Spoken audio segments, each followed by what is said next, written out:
अब देखिए जो आपका अगला क्वेश्चन है वो है कि चित्र में दर्शित जोड़ में यदि गजट प्लेट के साथ 120 × 8 में माप की चपटी पत्ती जोड़ी गई हो। देखिए ये फ्लैट प्लेट का साइज दिया हुआ है 120 × 8 और उस पर 120 किलोन्यूटन का भार लगा हुआ है, यानी उस पर लोड लगा है। तो 6.5 mm प्लेट बेल्ट की आवश्यक लंबाई ज्ञात कीजिए। शियर स्ट्रेस आपको दे रखा है। देखिए अगर जो क्वेश्चन में आपको शियर स्ट्रेस दे दिया तो आप ये तुरंत समझ जाइए वो कौन सा बेल्ट है, वो फिलेट बेल्ट है। क्योंकि शियर स्ट्रेस किस में होता है, फिलेट बेल्ट में होता है। सबसे पहले गिवन डेटा लिखते हैं हम, ठीक। गिवन डेटा लिखने के बाद जैसे साइज ऑफ फ्लैट प्लेट कितना है 120 × 8 mm, ओके। इस पर लोड आ रहा है, लोड भार लोड कितना है आपका 120 किलो न्यूटन, याद रखिएगा थोड़ा। आगे आपका दे रखा है फिलेट बेल्ट साइज और फिलेट बेल्ट कितना है 6.5 mm, 6.5 mm इतना आपका फिलेट बेल्ट का साइज है। शियर स्ट्रेस आपको दे रखा है टाउ बी एफ की वैल्यू 110 न्यूटन पर mm स्क्वायर, ओके। आपको निकालना है उसकी लेंथ, उसकी लंबाई क्या है, आवश्यक लंबाई आपको निकालना है। तो देखिए सबसे पहले आप डायग्राम बना लीजिए इसमें, इस क्वेश्चन में। जैसे मान लीजिए ये कोई फ्लैट प्लेट हो गया, ये देखिए ये कोई फ्लैट क्या हो गया, प्लेट। इसको गजट प्लेट के साथ हमने जोड़ दिया। किसके साथ जोड़ दिया, गजट प्लेट के साथ इसको हमने जोड़ दिया, ठीक। ये आपका क्या हो गया, गजट प्लेट। ये क्या है, गजट प्लेट, गजट प्लेट। और ये आपका है मेन प्लेट, मेन प्लेट। अब देखिए डियर, जब आप वेल्डिंग करेंगे इसका, वेल्डिंग करेंगे तो चारों साइड में करेंगे, क्योंकि हमने आपको बता रखा है इसमें, ठीक है। एक बात आप ध्यान रखिए, एक बात जो मैं यहाँ पर थोड़ा अलग बताने वाला हूँ कि हमको लोड तो दे रखा है। देखो लोड इसी प्लेट पर लगेगा तुम्हारा 120 किलो न्यूटन का, यहीं पे लगेगा लोड, ठीक। तो अगर जो लोड यहाँ लगेगा तो हम बात करें पर mm स्ट्रेंथ की, पर mm स्ट्रेंथ, ठीक।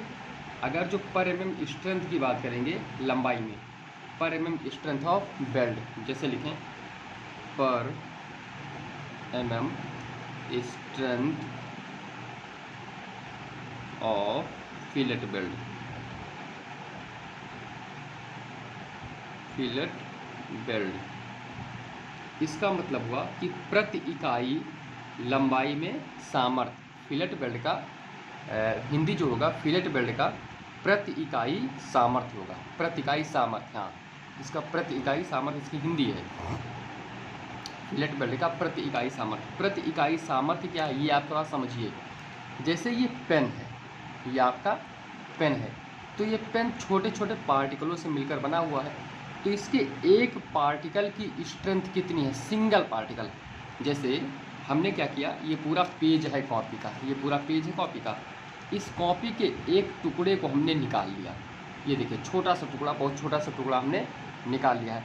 अब इस पार्टिकल, मान लो इस पार्टिकल की स्ट्रेंथ क्या होगा, ठीक, इस पार्टिकल का स्ट्रेंथ क्या होगा ये हम यहाँ पर जानेंगे, ठीक है। इस पार्टिकल का स्ट्रेंथ क्या होगा ये हमको यहाँ से पता करना है। तो ये होता है पर mm स्ट्रेंथ, मतलब एक पार्टिकल का स्ट्रेंथ। तो जो एक पार्टिकल का स्ट्रेंथ होगा, यानी फिलेट बेल्ट का स्ट्रेंथ होगा माय डियर, वो आपका होगा T × L × Fs। अब देखो एक पार्टिकल की कोई लंबाई तो होगी नहीं कि उसकी कोई लेंथ हो कि वो बहुत बड़ा हो, तो इसकी लंबाई, इसकी जो लंबाई होती है वहाँ पर 1 ले लेते हैं जब पर mm स्ट्रेंथ रहता है। ध्यान रखिए ये आगे काम आएगा, थ्योरी पोर्शन है ये पोर्शन आपका थ्योरी है, ये आप कहीं लिख लीजिए नोट में, ये इम्पॉर्टेंट रहेगा, ये आगे चल के क्वेश्चन में चलेंगे तो बहुत इम्पॉर्टेंट है। ठीक, तो यहाँ पर हम लंबाई कितना ले लेंगे, 1 ले लेंगे। तो अगर जो लंबाई 1 ले लेंगे तो टी बराबर आपका होता है के इंटू एस, और फिर आपका क्या हो जाता है एफ एस। एफ एस का मतलब टाउ वी एफ। ठीक, चाहे टाउ वी एफ लिखें चाहे एफ एस लिखें। तो ये आपका हो गया per M M strength of belt. ये क्या है, per M M strength of belt. ये आप याद रखिए, ये क्वेश्चन में लगेगा अभी। ठीक, तो देखिए अब आप हम क्वेश्चन की बात करते हैं, जो आपको क्वेश्चन में गिवन डेटा है। तो देखो लोड हमको दे रखा है, हम सबसे पहले निकालेंगे per M M strength of belt. इस क्वेश्चन में जो भी क्वेश्चन हम लगा रहे थे उसमें सबसे पहले क्या निकालेंगे, per M M strength of belt. तो क्वेश्चन अब हम लगा रहे हैं, यहाँ लिखेंगे per M M strength of belt, per M M strength of belt. तो क्या लिखेंगे, per M M strength of belt K into S into tau V F. अब के की वैल्यू तो आपको पता है 60 से 90 के लिए कितना होता है 0.7 इंटू एस की वैल्यू इतने कितना दे रखा है 6.5 और टाउ वी एफ की वैल्यू 110। अब आप इसको कैलकुलेट कर लीजिए तो ये वैल्यू आएगा 500.5 किलो न्यूटन। ये आपका कुछ वैल्यू आ जाएगा। ये पर एम एम स्ट्रेंथ है, और टोटल स्ट्रेंथ यानी कि जो बेल्ट पर लोड आ रहा है। ठीक है, लोड यहाँ पर लिख लें, लोड अगर जो यहाँ पर बात कर लें थोड़ा सा, लोड ऑन बेल्ट, लोड पर कितने, बेल्ट पर कितना लोड है, वो है 120 किलो न्यूटन। कोई डाउट तो इसमें होना नहीं चाहिए। अब देखो हमें इस बेल्ट की लंबाई चाहिए, जैसे यहाँ पर बात कर लें थोड़ा सा, देखो हमें इस बेल्ट की लंबाई चाहिए, इसकी लंबाई। ठीक, तो कहने का मतलब इस बेल्ट के लंबाई के एक पार्टिकल का स्ट्रेंथ पता है, एक पार्टिकल का स्ट्रेंथ पता है हमको। ठीक, तो अगर जो इस पार्टिकल का एक पार्टिकल का स्ट्रेंथ पता है और ये टोटल स्ट्रेंथ है, तो टोटल स्ट्रेंथ को एक पार्टिकल के स्ट्रेंथ से डिवाइड कर दें तो लंबाई पता हो जाएगा।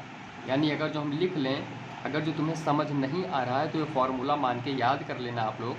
ठीक, ये आप फार्मूला मान के याद कर लेंगे कि अगर जो हम निकालेंगे लंबाई यानी length equal to load, load का मतलब भार बटे per M M strength. Sorry, 1 minute देख लीजिए डियर, यहाँ पर जो यूनिट होगी इसकी वो क्या होगी, यहाँ पर यूनिट हम मिस्टेक कर दिए हैं, यहाँ पर यूनिट होगी आपका जो भी है ये न्यूटन में आएगा।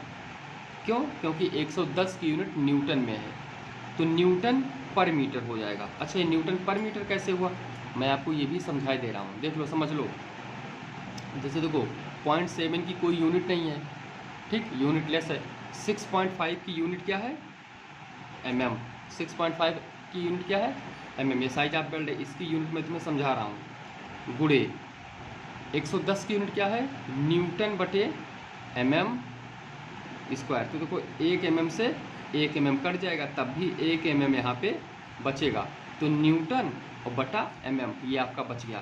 तो न्यूटन और बटे mm यहाँ पर यूनिट इसका होगा। क्यों, क्योंकि पर mm स्ट्रेंथ का बेल्ट है। जैसे यूडीएल लोड नहीं लिखते थे आप, न्यूटन बटा मीटर, सेम वही कंडीशन है यहाँ पे। ठीक है, सेम वही कंडीशन है यहाँ पे। अब जैसे लेंथ, लंबाई, ठीक, लंबाई बराबर भार बटे पर mm स्ट्रेंथ।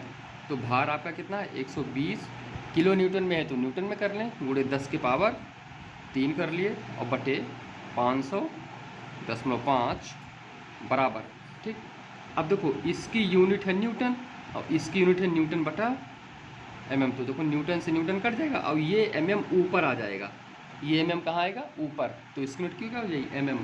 तो अब इसकी जो वैल्यू आ रही है वो आएगा 239.8 mm, ये आपका आंसर हो जाएगा। ये आप याद रखिए पर mm स्ट्रेंथ ऑफ बेल्ट, ठीक है, चाहे याद कर लीजिए और चाहे आप कहीं से लगा लीजिए, ठीक है, क्योंकि ये इम्पॉर्टेंट पॉइंट है, ये काम आएगा आपके आगे चल के। ठीक, अब हम थोड़ा सा बात करेंगे यहाँ पर